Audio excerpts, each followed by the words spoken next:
Meus irmãos, amigos, a paz do Senhor, aqui é teu irmão Misael Lopes. Estou hoje passando aqui para mais um importante conteúdo do nosso curso bíblico, Bíblia Descomplicada.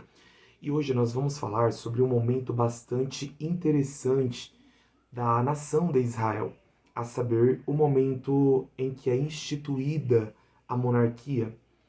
Nós sabemos que a instituição e consolidação da nação de Israel aconteceu de maneira paulatina, gradativa, como em todas as nações.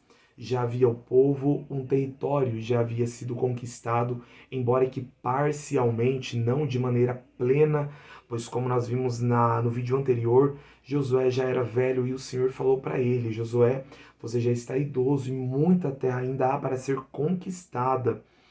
Então, depois de aproximadamente 350 anos em que os israelitas haviam conquistado ali a terra, começa a surgir agora um novo tempo, né? Um novo regime de governo, que é o governo monárquico. Deus havia destinado a nação de Israel a um governo teocrático, inicialmente, né? Onde Deus, por meio de um comandante militar, um estadista, um juiz, dirigia a nação. Mas agora o povo, vendo que Samuel já também estava idoso, um homem extremamente fiel, que marcou a nação de Israel, ele já estava idoso, os filhos dele não seguiam os bons exemplos do pai, e eles não vendo a possibilidade de uma figura emblemática para tomar frente da nação, eles chegam agora para Samuel e falam: olha, nós olhamos para as nações que estão ao nosso redor, pois o regime monárquico era muito típico das nações orientais. E nós queremos ser como as demais nações, nós queremos ter sobre nós um rei que vá adiante de nós, que lute nossas batalhas, que direcione-nos, né? Samuel ele fica um pouco entristecido porque ele se sente naquele momento rejeitado. E quando ele vai orar ao Senhor, Deus fala: Samuel, não se sinta rejeitado, porque não é a ti que o povo está rejeitando, mas é o meu governo de estar sobre eles, dirigindo e conduzindo-os. Sendo assim, diante daquele momento, Deus olhando o coração do povo e vendo que de fato permeava ali as intenções, ele vai escolher, né, Saul para ser um dos primeiros reis de Israel. É importante salientar aqui uma observação. O regime de governo monárquico, né, a monarquia, um rei governando sobre o povo, isso foi o povo que impediu, foi uma escolha do povo. Mas é um ledo engano quando nós ouvimos, né, alguém falar assim: olha, Saul foi escolhido pelo povo. Na verdade, Saul não foi escolhido pelo povo. Saul, se você ler ali o episódio de 1 Samuel, capítulo 9, você vai entender que a escolha, né, de Saul, todos os acontecimentos que levaram Saul até Samuel, Deus foi quem apontou Saul para ser rei, né? E Saul, de fato, ele tinha todas as características para ser um excelente rei, né? De estar à frente da nação, pois ele era um homem que se destacava, ele era beneficiado, né, por sua característica física, por seu porte, pela sua carisma, né? Então, assim, Saul ele foi literalmente escolhido por Deus, o regime monárquico que foi o povo que impediu, tá bom? Então, Saul ele vai começar ali o seu reinado já, ele vai começar ali o seu reinado já debaixo de um momento bastante crítico, digamos assim. Porque depois de ser ungido, Samuel dá a ele uma ordem, fala: olha, vai, aguarde, né, alguns dias até que eu chegue, para que nós possamos consolidar aí né, toda a formalização aí do cerimonial, da consagração e tal.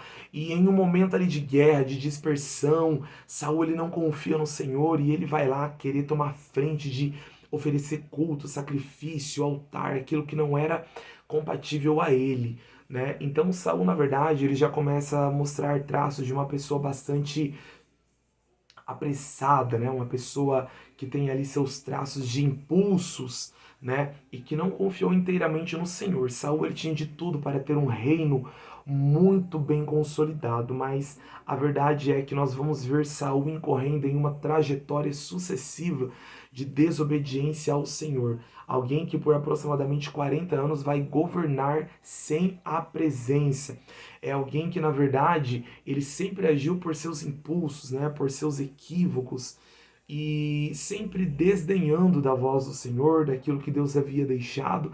E quando Deus, na verdade, fala para ele, olha, eu tenho escolhido já alguém para sucedê-lo, e ele começa a perceber, né, já entrando aqui para Davi, a ascensão desse jovem, né, belemita, filho de Jessé, ele vai começar a perseguir Davi de maneira implacável, né? Saul, ele começa a trajetória dele sob a unção do Senhor, mas ele vai de maneira muito trágica terminar dentro da casa de uma pitonista, né, de uma mulher que consultava por meio de espíritos, de adivinhos.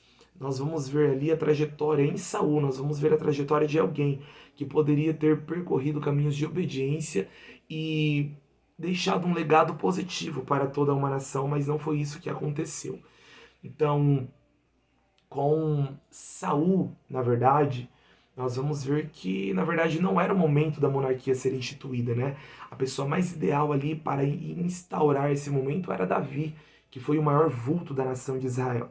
E olhando agora para Davi, nós vamos ver alguém que era um improvável, porque Davi ele não atendia, né, digamos, pela lógica humana, os requisitos, né, apropriados para se tornar o rei de uma nação, né? Todavia Deus olhou para Davi.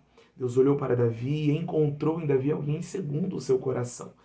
E a partir de então, o Senhor vai direcionar Samuel para que ungisse Davi, para que ele estivesse agora sendo preparado por Deus. Davi, é interessante que ele não foi preparado nas regalias do palácio, mas sim nas solidões dos desertos, em meio às implacáveis perseguições, e ali ele vai desenvolver um reinado muito sólido. Davi, ele é um homem que ele vai se destacar pela sua habilidade, ele era uma pessoa que tinha de fato coragem, garra, um homem com uma destreza, uma certa habilidade, né, para combater, para guerrear, foi forjado ali, né, nos bastidores por Deus, e ele vai surgir, né, em meio à nação agora, como alguém que vai de fato atender à altura daquilo que era esperado para uma nação tão pujante como aquela que estava florescendo. Então percebam algo comigo aqui. Davi vai passar aproximadamente 10 anos sob perseguição, ele vai começar o seu reinado em Hebrom, depois que ele vai, na verdade, ser consolidado sobre toda a nação de Israel, como rei sobre toda a nação. E sob comando de Davi, Israel vai viver ali o ápice da unidade, né? Nunca houve um momento na história em que a nação de Israel foi tão unida de maneira tribal, né? Uma nação tão unida como sob o reinado de Davi. Davi ele foi alguém que expandiu as fronteiras, alargou territórios, ele conquistou terras, ele foi alguém extremamente bem sucedido em suas campanhas militares, né? Alguém que de fato deu cabo a inimigos antigos de Israel, como os filisteus. Ele lutou de maneira implacável, ele foi alguém que deu a sua vida de fato para guerrear pela causa do Senhor. E Davi, no final de seus dias, ele queria até construir uma casa, um templo ao Senhor. E Deus fala por meio, né, de Natã para ele, fala, olha, você não vai porque as suas mãos estão sujas de sangue.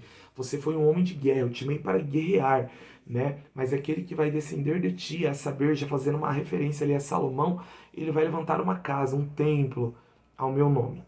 Então vejamos bem. Davi, ele vai ser essa figura, então, que sob seu comando, seu reinado, vai trazer unidade, unificação para a nação de Israel. E já no fim de seus dias, né, depois de Salomão ter sido confirmado pelo Senhor como aquele que iria sucedê-lo, que ele vai passar o cetro do reino, ele dá uma ordem para Salomão, olha, seja homem, né, e lute as causas do Senhor.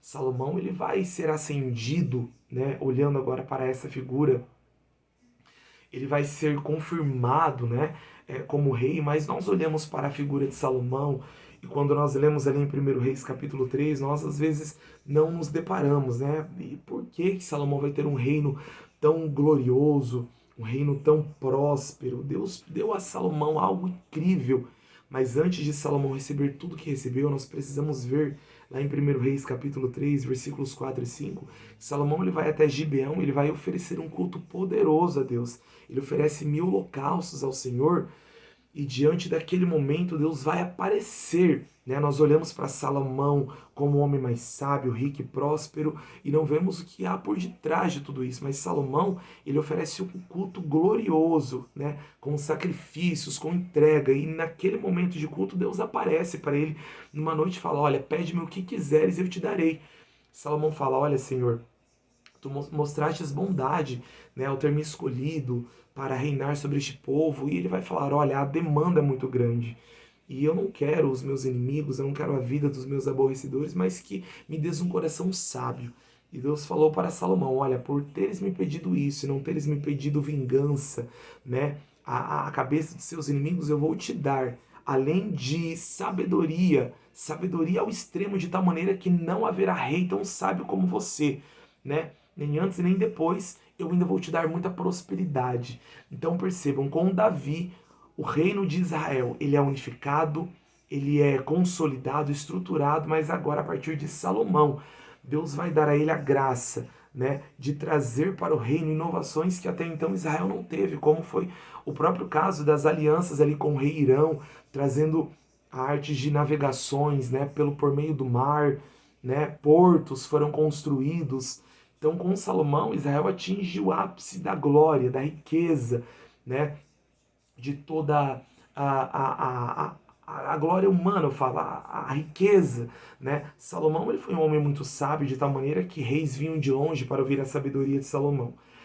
O que nós aprendemos e inferimos da vida de Salomão, já no final de seus dias, é que Salomão, ele, na verdade, ele teve alguns desvios de conduta, né, por ter feito muitas alianças com povos, né, que não glorificavam e adoravam a Deus. Eram alianças políticas, né, mas que trouxe ao coração de Salomão uma certa corrupção. Salomão não foi alguém que guardou na literalidade seu coração, e no final de seus dias nós vamos ver ali, quando ele está escrevendo Eclesiastes, já idoso, que há um profundo tom ali de arrependimento, né, de amargura.